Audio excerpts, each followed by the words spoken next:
Representative Roy. I thank the chairman. Thank you for holding this hearing and allowing us to give us the time to testify this morning. As many of you know, I represent Texas 21, Austin to San Antonio. The southwest edge of Texas 21 is about 95 miles from the border of Mexico. I've toured facilities multiple times in my career as a lawyer for the Senate Judiciary Committee, as a federal prosecutor, as a staffer for Governor Perry, as the first assistant attorney general, and now as a congressman. I've been to the border multiple times, and it didn't just come recently putting on a show in front of fences for the media. It's come over a career of trying to figure out how to secure the border and do our job.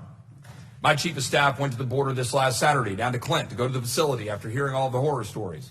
My chief of staff had a very different experience in terms of what he saw, in terms of the cleanliness of facilities, in terms of Border Patrol trying to do its job, trying to make sure that people are taken care of after a long, hard journey through Mexico, making sure they do have potable water, including having water containers right outside the very cells where we were told that they didn't have water to drink, having the toothpaste, the food, the diapers, the things that are necessary to take care of people after a long, hard journey, while this body has failed to secure the border and created the very magnet that is causing these migrants to come through and be abused by cartels, while this body cowardly sits in the corner doing nothing about it.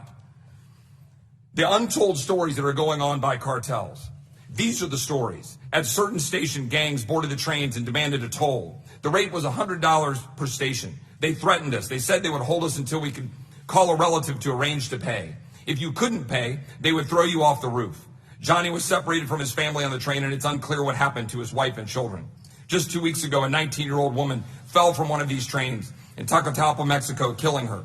The train stopped near the Tabasco state town, and the woman hopped off to buy some cheese-stuffed rolls. And when the train crowded with migrants began to move again, she hustled to climb her back aboard. But the train suddenly stopped. She lost her grip and fell beneath its wheels. It dragged her 100 yards before jerking forward again in a thunder of shuddering steel. Coyotes take advantage of our system, leading women and children to the border, while along the journey, 1 in 3 women are sexually assaulted. This is the reality of what's happening between the Northern Triangle and Texas. This is what is happening because we refuse to do our job. What about Border Patrol? Sergio Tinoco was born into poverty in South Texas, as his mother remained in Mexico and he was forced to work hard labor on a farm to support himself. He served in our military for 10 years and then became a Border Patrol agent protecting the land in which he grew up in the Rio Grande Valley. He wanted this comment to be told. Quote, "The last thing this son of Mexican immigrants expected was to be compared to Nazis by America's elites for serving his nation and protecting our dangerous border." He said, "Our agents are just completely overwhelmed. They are exhausted. Not only are they exhausted out in the field, exhausted inside the stations processing, they are exhausted with all of the rhetoric that's coming down through the media and this Congress. Our own congressional leaders are vilifying our agents. These are the people holding America's front line." Add to these thoughts, and this is an article that Sergio Tinoco wrote that appeared July 5th, 2019. Add to these thoughts an exhausting 10-hour shift of seeing hundreds of illegal immigrants at the facility you work in and out in the field at temperatures over 100 degrees. Add a countless amount of mothers and fathers telling the agent that their child is sick and needs attention. Add being in a facility that can only hold 300 detainees, but is currently holding 1,200, all waiting to be processed and released because of the immigration loopholes that brought them here in the first place. More so, add having just rescued a mother and child from drowning in the Rio Grande, caring for an infant after being stung by a swarm of bees in the high brush at the area where they entered the country illegally. Add the memory of finding a decomposing dead individual who was left behind by the ruthless smuggler because of an injury or exhaustion. A Border Patrol agent should be going home at the end of shift to decompress and leave all these matters behind at the workplace. Those things will be waiting for the agent again tomorrow. There will be another daring rescue, another small caravan of over 1,000 individuals to deal with and try to fit into an already overcrowded facility. There will be another set of individuals or kids requiring medical attention, which the agents will tend to. But now, with comments such as these, the Border Patrol agent must go home and hear about how their families, I've also heard those comments depicting mom or dad as a murderer of kids and their parents. How mom or dad are running gas chambers to kill all the illegal immigrants. The fact is, both parties have failed.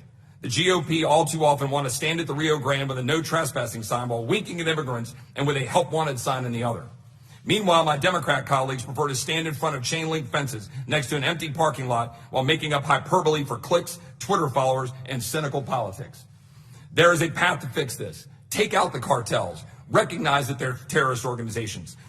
fix our asylum laws to be welcoming but not tragically abused by cartels, end catch and release, and give ICE the resources to do their jobs. President Obama sent up a bill for $760 million for ICE.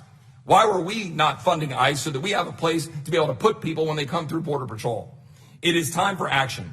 This Texan is not going to sit by and watch his state and Texas communities get overrun and abused because the cowards of the swamp sit idly by and cynically fail to do their job. Thank you very much. Miss Escobar, Representative Escobar, let me say this before you go on. I want to thank you for working so closely with us to make this hearing happen. And I really appreciate you very much. Thank you.